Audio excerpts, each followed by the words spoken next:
evening, televiewers. You're welcome to the Friday edition of Prime News on my Major Prime Live from Studio A at Fenkutgombange in Douala, the country's economic capital. My name is Gienda Peldrin Blanche King. To begin the news this evening, we'll just start with news from the political headquarters of the country. The government of Cameroon is seeking or considering possible ways to contain COVID-19 in the country. During the interministerial meeting coordinated by Prime Minister, Head of Government, Chief Dr. Joseph Diongute, which took place yesterday, several issues were discussed, top on the list being anti-COVID measures in the country. Details in the following report with Nora Kakibi. Prime Minister and Head of Government, Dr. Joseph Diongute, yesterday, August 27th, coordinated an interministerial meeting to evaluate the different measures and actions taken to protect vulnerable groups in Cameroon from the dreaded coronavirus pandemic.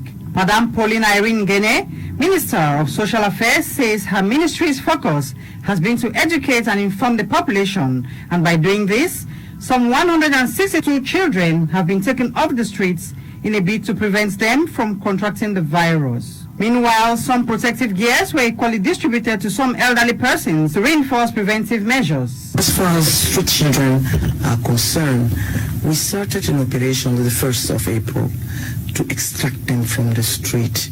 And for us, it was a successful operation because in total we had like 162 children that we extracted from the street.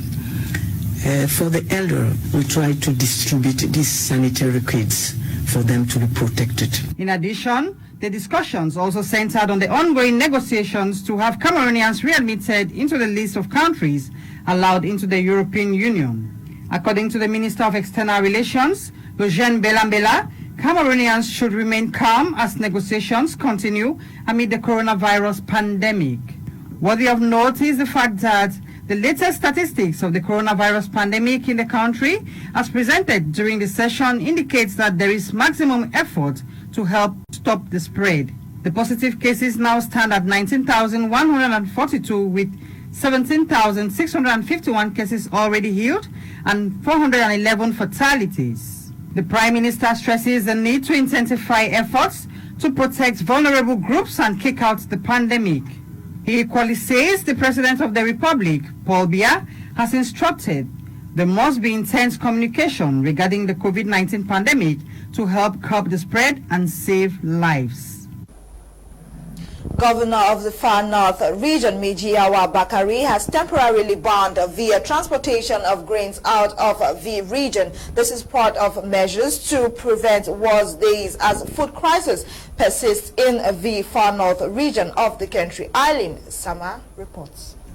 The ban on the transportation of grains including maize, rice, millet, groundnuts, wheat and others out of the Far North region must be respected by all in the region till November 2020 as a strategy of protecting the populations from a food crisis which is around the corner. Governor Mijiawa Bakari took the decision recently during a crisis meeting in the Far North triggered by the surge in food prices observed in recent weeks. A bag of 100 kg maize at 12,000 francs CFA is now sold at 23,000 francs. With the food crisis knocking as the region's food reserves are reportedly getting empty and harvest far-fetched, caused by the excessive exportation of foodstuff to other regions in the country and neighboring countries like Chad, Nigeria, Equatorial Guinea, leading to high demand and low supply, Governor Mijiawa saw the ban as a drastic measure to secure food for the crisis region. Another factor the boss of the region took into consideration, according to reports,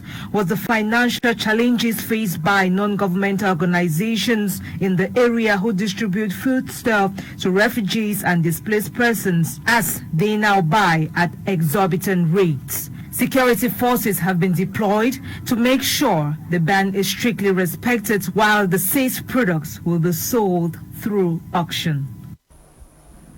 At least 3 people have died in a landslide accompanied by a mudslide in Nguti's southwest region of the country. Significant material damages, while equally recorded victims have launched a cry of distress, calling for help from authorities. That be student journalist on internship at Content completes the story in the French language. C'est la désolation. Au moins 3 décédés, un champ de bananeraies disparu, une plantation de cacao engloutie dans les décombres. C'est le bilan approximatif d'un éboulement de terrain suivi d'un écoulement de boue survenu dans une localité de Ngouti, située dans le département du Coupé Maningouba, région du sud-ouest.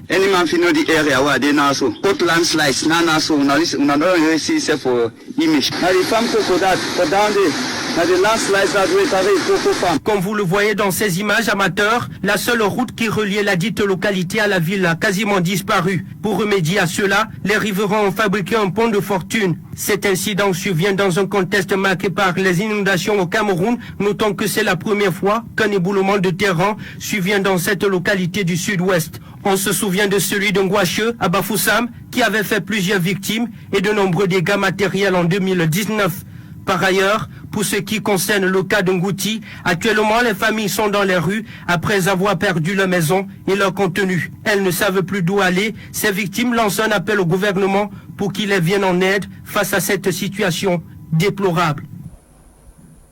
On this other sad note, at least 7 persons have been confirmed dead in 2 accidents in the north region of the country. 2 public transport cars collided at Betsa, leading to 5 deaths, and almost similar accidents at Toboro recorded 2 deaths. Student journalist on internship Nube Nai Vona with details. It was a bloody atmosphere in the northern region of Cameroon as fatal accidents occur at Betsa and Toboro respectively, leading to the death of 7 on Thursday, August 27, 2020. The first occurred in the early hours of yesterday at the cement camp quarry in Betsa, a neighborhood in the Figul district, where 2 public transport cars from opposite direction collided, leaving 5 dead and several injured. The injured are currently responding to treatment. A similar incident leaves a customs agent and wife dead as his car sank under a truck around Somalia in the Tubaro municipality in the region. Due to heavy rains that caused floods in Douala on August 21, 2020, a bridge linking other neighborhoods around Makepe, Misoke and the Douala 5 subdivision has been washed away. Inhabitants say they're calling on authorities that be to ensure another bridge is constructed.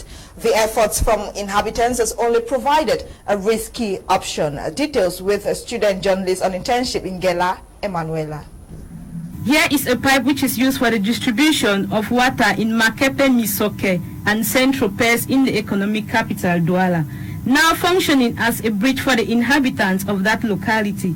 Due to the heavy rains that caused the floods on Friday, 21st August 2020, the bridge which links some neighborhoods was washed away.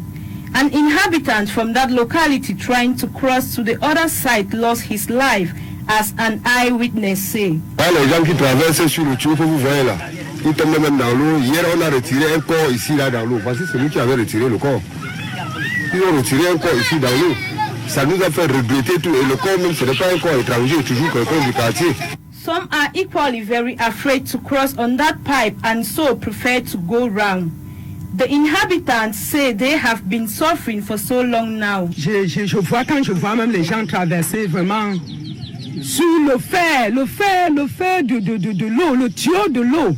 C'est risquant, c'est très risquant, je ne peux pas. Moi, d'abord, je ne peux pas. Je préfère, je n'ai pas l'argent, je marche à pied pour aller contourner par Bokom, aller au marché, que de traverser ici.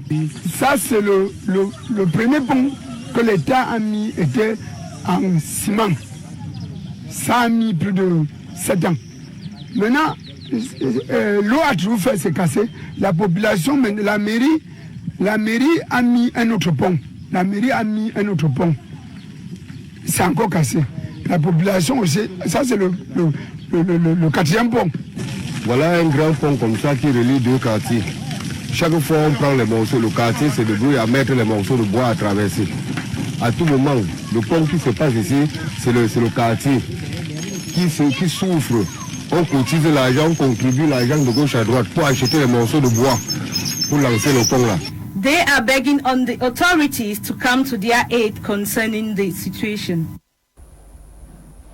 And that's it for today's edition of Prime News on My Media Prime. Thanks for being with My Media Prime News all through the week. The news was produced by Ewane Eli Nolinga, coordinated by Faith Tata Beranyo. My name is Genda Pelge Blanche King. We're thanking you for choosing My Media Prime. We're urging you to stay tuned. In a few minutes, Prime Hour will be live with Kim Leonard and his panelists. Stay with them as they talk about important issues affecting Cameroon, Africa, and the world. Enjoy today's edition. Happy weekend and good night.